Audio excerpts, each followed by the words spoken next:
안녕하세요. 미정형 버썰입니다. 미정형 버썰 멤버십도 운영 중이니 한 번씩 가입해 주시면 정말 감사하겠습니다. 이야기 시작합니다. 저는 대구에 거주 중인 30대 여성입니다. 제보하는 사연은 5년 전 있었던 이야기이고 지금 생각해도 소름 끼치는 일입니다. 당시 아르바이트를 하다 퇴근 후 시내에 있는 치킨집에서 친구와 만나기로 했습니다. 저는 친구와 함께 일주일에 한 번은 치킨에 맥주를 한잔하며 스트레스를 풀곤 했었죠. 그렇게 맥주 한 잔을 마시고 치킨을 뜯으며 이야기를 하고 있었는데요. 저는 치킨집에서 입구를 등지고 앉아 있는데 친구는 이야기 도중 제 뒤를 바라보고 있었고 저는 친구가 놀란 표정으로 다른 곳에 시선을 두고 있어 친구의 시선을 따라 뒤를 돌아보았습니다. 뒤를 보니 머리가 지저분한 할머니가 입구에서 가게를 둘러보고 있었는데요. 제가 등을 돌려 바라보자 할머니와 눈이 마주쳤고 할머니는 두리번거리던 시선을 저에게 멈추고 저를 뚫어져라 바라보았습니다. 저는 다시 고개를 친구에게 돌려서 할머니와 눈이 마주쳤는데 나보는 것 같다는 이야기를 하였는데요. 친구는 할머니를 보며 저 할머니 우리한테 온다는 이야기를 하더군요. 그리고 할머니는 저희가 앉아있는 테이블로 천천히 걸어오시더니 저희 테이블 옆에서 주머니를 뒤적거리기 시작했습니다. 그러더니 저희가 앉아있는 자리에 오래되어 보이는 작은 열쇠고리 인형 몇 개를 놔두셨는데요. 저는 이걸 팔려고 오신 건가 생각하고 열쇠고리를 바라보고 있었는데 할머니는 갑자기 제 손을 잡더니 열쇠고리 하나를 쥐어주며 저를 빤히 바라보며 웃었습니다. 저는 깜짝 놀라서 할머니의 손을 치며 자리에서 일어났는데요. 그러자 가게 사장님이 이제서야 할머니를 보았는지 저희 테이블로 다가와 저희에게 미안하다는 사과를 하고 할머니에게 여기서 장사하시면 안 된다는 이야기를 하시며 할머니에게 나가달라며 할머니를 밀치며 이야기하셨습니다. 그렇게 할머니는 떠밀리듯 가게에서 나가셨고 친구는 앞에 앉아 저에게 괜찮냐며 물어보았는데요. 저는 할머니가 잡은 손에 밀치며 손톱에 긁혔는지 상처에서 피가 조금 흐르고 있었고 괜찮다며 이야기했습니다. 그리고 자리를 보니 할머니가 제 손을 잡을 때 들고 계시던 인형고리 하나가 보였는데요. 저는 인형고리를 찾아드리려고 인형을 들고 밖으로 나갔습니다. 당시 날씨는 추운 겨울이었는데요. 할머니는 잠시 사이에 어디로 가셨는지 보이지 않았고 결국 할머니의 인형 열쇠고리는 전달해드리지 못했죠. 그리고 가게 안으로 들어와 친구에게 할머니가 보이지 않는다 이야기했고 친구는 인형 열쇠고리를 보며 그거 귀여운데 그냥 너가 가져라며 이야기했죠. 그리고 인형 열쇠고리를 보니 조금 낡아 보이긴 했지만 수제로 만든 것 같아 보였고 다음에 할머니가 보이면 가격을 지불해야겠다 생각했죠. 그날 이후 제가 자주 들고 다니는 가방에 고리를 걸고 다녔는데요. 저와 친구는 그렇게 치킨에 맥주를 마시고 헤어졌고 저는 집으로 들어와 씻고 잠을 자려고 침대에 누웠습니다. 침대에 누워 잠을 자려고 하는데 평소엔 편했던 제 방 침대가 뭔가 낯설게 느껴지고 베개도 불편하여 잠에 들지 못하고 몇 번을 뒤척거렸는데요. 그러기를 반복하며 아침이 다 되어서 선잠을 자고 어머니가 깨우는 소리에 잠에서 깼습니다. 저는 잠에서 덜 깨어 혹시 매트리스나 베개를 교체했는지 물었는데요. 어머니는 갑자기 무슨 소리냐며 황당하다는 듯 저를 바라보셨고 어제 새벽에 어떤 할머니가 집에 찾아왔다며 저에게 이야기하셨습니다. 저는 아무런 소리도 듣지 못했다며 어머니에게 이야기하니 할머니가 초인종을 누르고 배시시 웃고 있었다고 하는데요. 그래서 인터폰으로 누구시냐 물어보니 할머니는 인터폰을 바라보지 않고 수줍은 듯 웃다가 사라졌다고 했습니다. 시간을 보니 새벽 3시가 넘어가는 시간이었다고 합니다. 그리고 저에게 어제 초인종 소리 못 들었냐며 묻더군요. 저는 어제 잠에서 깨어 있었지만 이어폰을 끼고 있어서 못 들었나 했습니다. 어머니는 저에게 이상한 할머니 같으니까 당분간은 집 들어올 때 조심하라며 이야기해 주셨고 저는 알겠다고 이야기했습니다. 그 일이 생기고 일주일이라는 시간이 흘렀습니다. 그날은 친구들과 약속이 있어 약속을 끝마치고 집으로 들어갔는데요. 집으로 들어가려고 하는데 경비실 앞을 지나가니 A4 용지에 휴무라는 글씨가 적혀 있었고 뭔가 모르게 매일 지나다니던 길이 무섭다는 생각이 들었습니다. 그리고 집으로 들어가려는데 어떤 여자가 1층으로 들어가는 모습이 보였는데요. 저는 여자를 따라 집으로 달려갔습니다. 1층으로 따라 들어가니 저보다 먼저 도착한 여자는 엘리베이터 버튼을 누르지 않은 상태로 고개를 숙이고 있었는데요. 저는 뒤에서 제가 뛰어오는 발소리를 듣고 놀라서 버튼을 누르지 않은 건가 보다 생각했고 저는 일부러 헛기침을 하며 실례하겠습니다 라는 말과 함께 엘리베이터 버튼을 눌렀습니다. 여자는 아무런 기색도 내비치지 않고 서 있었는데요. 저는 뒤에 있는데 뭔가 모를 소름이 온몸에 올라왔습니다.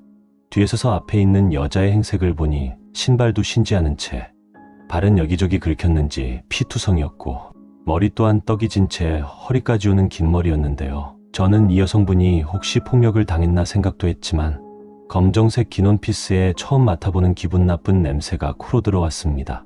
저는 계단으로 뛰어가고 싶다는 생각도 들었지만 저희 집은 6층이어서 당시 술도 마신 상태였고 뛰어가면 여자가 뒤에서 달려오겠다는 무서운 생각이 들더군요. 그래서 뒤에서 숨죽인 채 메고 있는 가방을 움켜쥐고 있었는데요. 엘리베이터는 도착했고 여자는 천천히 엘리베이터로 올라탔습니다. 저는 뒤이어 엘리베이터에 탑승하여 제가 사는 층을 눌렀습니다. 엘리베이터 문은 닫혔고 문이 닫히자 뒤에서는 흐느끼듯 하면서 웃는 소리가 들렸는데요. 저는 두려움으로 가득 차 도무지 뒤를 돌아볼 용기가 나지 않았습니다. 하지만 뒤에서는 무엇을 보고 그러는지 모르겠지만 웃는 소리가 들렸고 빨리 집에 가서 어머니를 봐야겠다는 생각밖에 나지 않았습니다. 그렇게 제가 사는 층에 도착했고 다행히 엘리베이터에서 내리면 바로 앞이 저희 집이었는데요. 다급한 마음에 도어락 비밀번호가 틀리기도 했지만 뒤에서는 정적이 가득했고 내가 착각을 했나 싶을 정도로 엘리베이터에 같이 탔던 여자는 아무런 위협도 하지 않았고 저 혼자 착각을 하고 있었나 생각이 들더군요. 그런데 집으로 들어가니 아무도 없었고 어머니가 아침에 친구 모임에 가신다는 말이 기억나더군요. 저는 아무튼 다행이다 생각을 하고 씻은 후 문이 잠겼는지 한 번 더 확인하고 방으로 들어갔는데요. 너무 피곤하여 침대에 눕자마자 잠이 들었습니다. 얼마나 잤을까? 잠시 후 잠에서 깨어나 보니 거실에서 누군가 사뿐사뿐 걸어다니는 소리가 들렸고 저는 부모님이 오셨나 보다 생각을 하고 다시 잠에 들기 위해 눈을 감고 있었는데요. 새벽에 눈을 감고 있으니 신경이 예민해져서 소리가 더욱 잘 들리더군요. 거실에서는 정말 천천히 마치 제가 잠에서 깨어나지 않도록 노력하며 걷는 듯한 걸음소리가 들려왔습니다. 평소 저희 부모님의 발소리와는 전혀 다른 발소리여서 이상하다 생각하고 있었는데요. 저희 집 주방엔 싱크대 밑 서랍에 칼을 보관해뒀었는데 당시 칼을 보관하던 통이 뻑뻑해서 문을 열 때 살짝 들어서 열어야 잘 열렸고 그렇게 열지 않으면 듣기 싫은 긁는 듯한 소리가 났었는데요. 마침 긁는 듯한 소리가 나면서 문이 열리는 소리가 들렸고 저는 뭔가 이상하다는 직감이 들어 방문을 보니 항상 방문을 닫고 자는데 그날은 방문이 살짝 열려 있었고 저는 방문을 닫지 않으면 큰일 나겠다는 생각이 들었습니다. 그리고 속으로 하나 둘 셋을 세고 방문으로 달려가 문을 닫고 잠궜는데요. 제가 달리는 소리가 들리자 주방에서는 제 방으로 달려오는 소리가 들렸고 저는 방문을 잠그고 손으로 방문을 잡고 있었습니다. 그러자 방문 밖에서는 욕을 하며 문을 열어라는 소리가 들렸는데요. 저는 누군데 저희 집에 들어와 있는 거냐 물어보니 밖에서는 우리 손녀 살려야 한다는 이상한 말을 했고 문 좀 열어보라며 다급하게 문을 발로 찼습니다. 순간 부모님은 어떻게 됐지라는 생각이 들어 걱정이 됐는데요. 일단은 먼저 경찰에 신고부터 해야겠다 생각하고 신고를 했고 고함을 지르며 경찰에 신고했다고 이야기를 하니 문 밖에선 제발 한 번만 문을 열어달라며 애원하는 소리가 들렸습니다. 잠시 후 밖에선 아무런 소리가 들리지 않았고 부모님은 괜찮은지 아까부터 걱정이 되었는데요. 휴대폰을 사용해 부모님에게 연락을 하려고 보니 어머니가 친구 집에서 주무시고 온다는 연락이 와 있었습니다. 그리고 경찰이 도착했는지 문을 두드리는 소리가 들렸고 저는 혹시나 그 여자가 밖에 있을까 싶어 밖으로 나가지 못했는데요. 휴대폰으로 전화가 걸려와서 받아보니 경찰이었습니다. 저는 집 비밀번호를 경찰에게 알려주니 경찰은 방에서 나오지 말라며 이야기했는데요. 이후 경찰이 저희 집으로 들어오는 소리가 들렸고 들어오자마자 경찰은 저를 부르며 괜찮으니 나오셔도 된다 하셨습니다.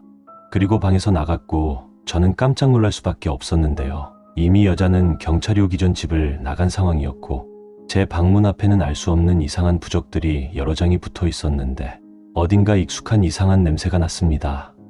경찰은 부적을 보며 이거 피로 쓴 것 같다는 이야기를 하였는데요. 그제서야 아까 집에 들어올 때 났던 그 냄새인 걸 알게 되었죠. 방문 앞에는 쌀이 여기저기 흩뿌려져 있었습니다.